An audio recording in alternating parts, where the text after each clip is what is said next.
નમસ્કાર ખેડૂત મિત્રો, દેશના અન્નદાતાઓને આર્થિક ટેકો આપવા માટે કેન્દ્ર સરકારની પ્રધાનમંત્રી કિસાન સન્માન નિધિ યોજના એટલે કે પીએમ કિસાન યોજના, આ યોજના વિશે તો તમે બધા જાણો જ છો મિત્રો।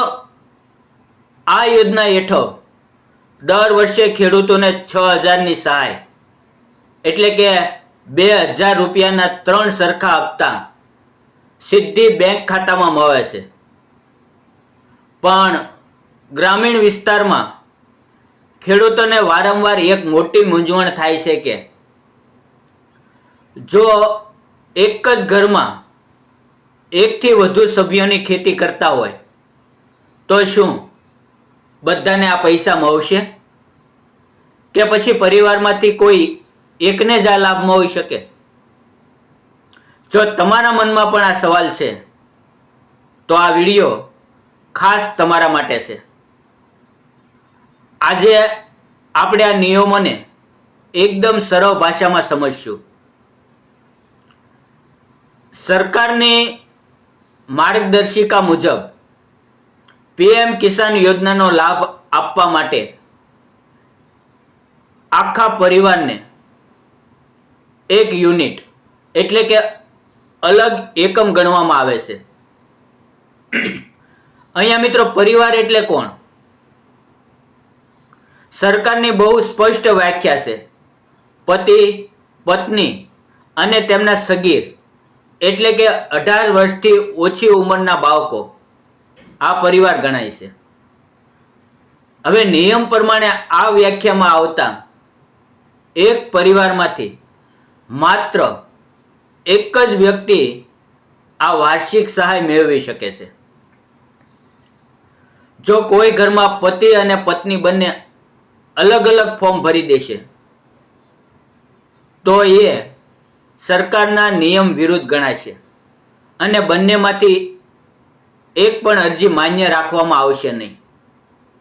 મિત્રો એટલું જ નહીં, જો કોઈ પરિવારે ખોટી માહિતી આપીને ભૂતકાળમાં એકથી વધુ વાર લાભ લીધો હશે તો સરકાર તેની પાસેથી કડક વસૂલાત એટલે કે રિકવરી પણ કરી શકે છે। હવે તમને થશે કે શું કોઈ કિસ્સામાં એક જ ઘરમાંથી બે લોકોને પૈસા મળી શકે? તો જવાબ છે હા, મળી શકે, પણ તેના માટે સરકારે કેટલીક કાયદેસરની શરતો મૂકેલી છે, તો તેની આપણે વિગતવાર વાત કરીએ। તો પહેલી શરત, તમારે પુખ્ત વયનો દીકરો છે, જો ઘરમાં કોઈ 18 થી વધુ ઉંમરનો દીકરો હોય અને સરકારી મહેસૂલી રેકોર્ડ એટલે કે 7/12 અથવા 8/12 તેની મુજબ તેના નામે અલગથી ખેતીની જમીન હોય તો કાયદાની નજરમાં તેનો પરિવાર અલગ ગણાય અને તે સ્વતંત્ર રીતે અરજી કરી શકે છે। અને બીજા નંબરમાં, જો તમારા સંયુક્ત પરિવારમાં કાયદેસર રીતે જમીનના ભાગલા પડી ગયા હોય અને જમીન અલગ અલગ સભ્યોના નામે ટ્રાન્સફર થઈ ગઈ હોય તો તેઓ પણ અલગથી લાભ લઈ શકે છે। પરંતુ મિત્રો યાદ રાખજો, આ તમામ બાબતોમાં સ્થાનિક મહેસૂલી અધિકારીઓ તેના દ્વારા જમીનના રેકોર્ડની ઝીણવટભરી તપાસ અને સ્થળ વેરિફિકેશન કરવામાં આવે છે। અને મિત્રો છેલ્લા થોડાક વર્ષોમાં એવા ઘણા કિસ્સા સરકારની સામે આવ્યા છે જેમાં ખોટી રીતે અથવા ખેડૂત ન હોય તેવા લોકો પણ આ યોજનાના પૈસા લેતા હતા।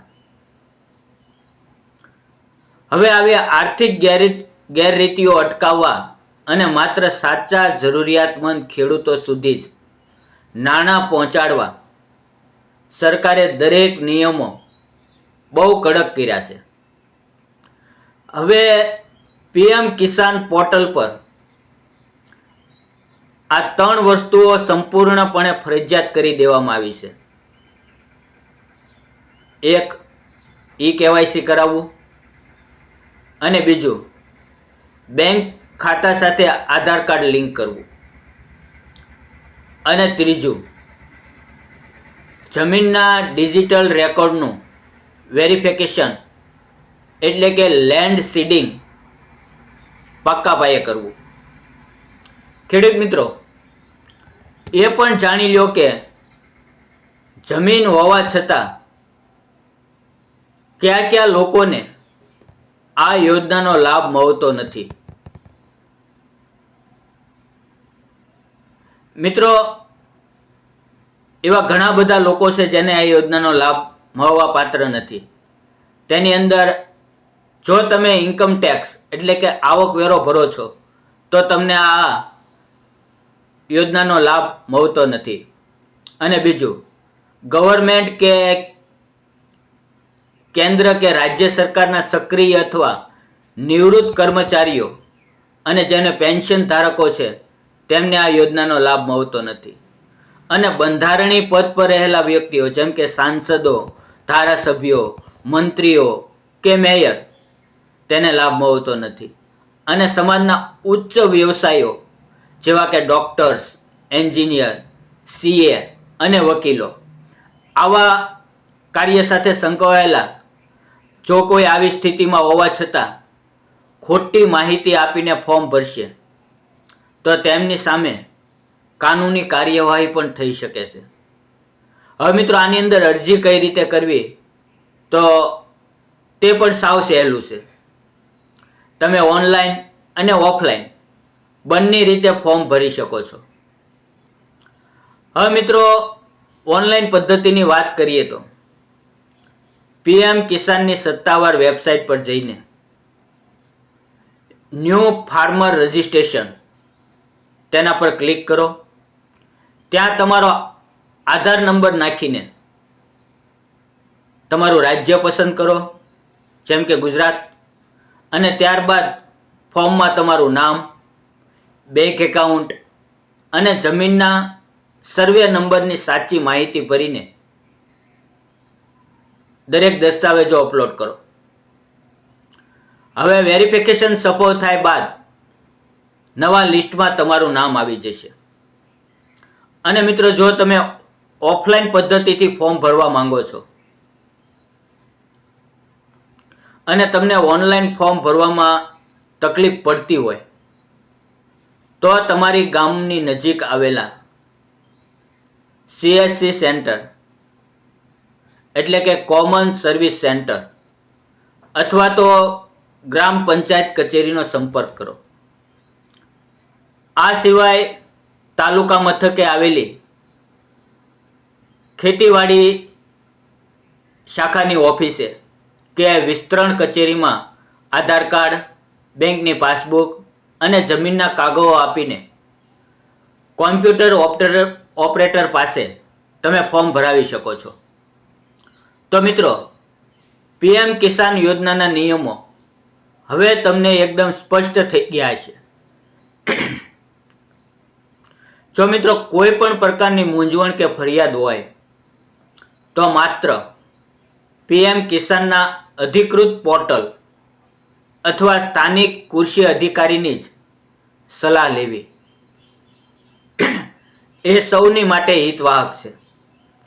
જો તમને આ માહિતી ઉપયોગી લાગી હોય તો આ વિડીયો તમારા બીજા ખેડૂત મિત્રોને અને વોટ્સએપ ગ્રુપમાં શેર જરૂર કરજો. અને મિત્રો, વિડીયોને લાઈક કરો અને આવી સાચી માહિતી માટે કોઈ પણ વધારાની વાતચીત કર્યા વગર સીધી જ મુદ્દાની વાત માટે આપણી ચેનલ નવી યોજનાને સબસ્ક્રાઇબ કરવાનું ભૂલતા નહીં. ફરી મળશું મિત્રો નવા વિડીયોમાં. ત્યાં સુધી જય જવાન, જય કિસાન, જય હિન્દ મિત્રો. ધન્યવાદ.